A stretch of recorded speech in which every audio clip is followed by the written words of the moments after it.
আসানসোল জামুরিয়া থানা অন্তর্গত চুরুলিয়া এলাকার মদনতোর গ্রামের কাছে এক খাদানের জঙ্গলের পাশ থেকে এক বিশাল আকার হায়না উদ্ধার করে এক বন দপ্তর। বৃহস্পতিবার সকালে এলাকায় মানুষ হায়না দেখে খবর দেয় উক্ত এলাকার চুরুলিয়া ফাঁড়িতে। সেখান থেকে খবর পৌঁছায় সালানপুর বিট অফিসে। তড়িঘড়ি বনকর্মীরা ঘটনাস্থলে পৌঁছে খাঁচায় বন্দি করে হায়নাটিকে এদিন হায়না থেকে দেখে ছুটে আসে গ্রামবাসীরাও। প্রসঙ্গত এর কিছুদিন আগে আসানসোলের রূপনারায়ণপুর এলাকায় বেশ কিছুদিন ধরে হায়নার দাপট দেখা যাচ্ছিল, বসানো হয়েছিল ক্যামেরাও। এবার চুরুলিয়া মদনতোর এলাকায় আরো হায়না আছে নাকি তার খোঁজ চলছে বন দপ্তর। কোথা থেকে এলো এই হায়না বিশাল আকার তা স্পষ্ট নয় এখনো। এই খবর পেয়েছিলেন আপনি? আমাদের খবরগুলো চুরুলিয়া ফাঁড়ি থেকে মদনতোর বলে এক জায়গা আছে, মদনতোর। এটা কোন এরিয়া? জামুরিয়ার মধ্যে পড়ে? এটা হ্যাঁ জামুরিয়া থানা, জামুরিয়া থানা। তো এখন মোটামুটি তো রিকভারি হয়ে গেছে। এখানকার মানুষ কি বলছে, আরও আছে কি? এখন সেটা এখন কিছু বলে নেই, আমাদের একদম খবর নেই। তো এটাকে এখন কোথায় নিয়ে যাবেন আপনারা?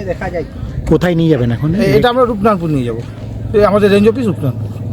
আপনার নাম আর পরিচয়টা? আমি Sumanta Das, beat officer, Saishatali beat. বলছি এটা কখন আপনারা? আমাদের পুলিশ 7:30 এরকম ফোন করে জানাবে। হ্যাঁ, তো এটা কি আরও আছে? এখানকার মানুষ কি বলছে? আর মানুষের সিএল বেল তো থাকতেও পারে আর না থাকতেও পারে, সেটা বলা মুশকিল। তো এটা এখন কোথায় নিয়ে যাবেন আপনারা? এটা আমরা এখন রূপনারায়ণপুর নিয়ে যাবো। এটা মোটামুটি প্রাপ্তবয়স্ক তো দেখে মনে হয়। ওটা দেখে পাপ্পু আসছে।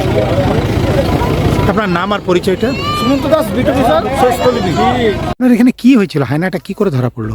হায়নাটা হচ্ছে এখানে শিয়াল মারার ফাঁদ আড়া হয়েছিল। সকালবেলায় গ্রামের লোক পায়খানা করতে আসে এখানে, তো তারা দেখে ভয়ে ছুট মারে এবং গ্রামে খবর দেয়।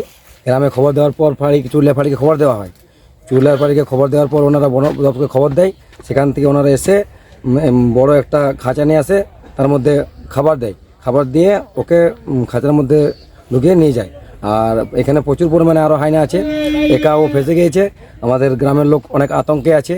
আর আমরা চাই আরও বন দপ্তরকে বলে যেমন এগুলো এর এখানে যাতে আরও না বেরোয় এবং তারা যেমন আপনার বন দপ্তরের কিছু কর্মী আশেপাশে আরও খোঁজাখুঁজি করে।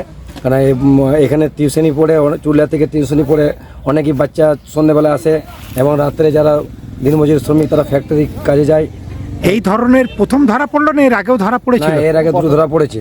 যারা শিয়াল মারতে আসে তারা নিয়ে গেছে, তখন তারা জানতো না। এরপর আরেকবার বন দপ্তর নিয়ে গেছে। আর এইটা হলো দ্বিতীয়। আগে দুটো ধরা পড়েছে, এখন এই একটা হলো তিনটে।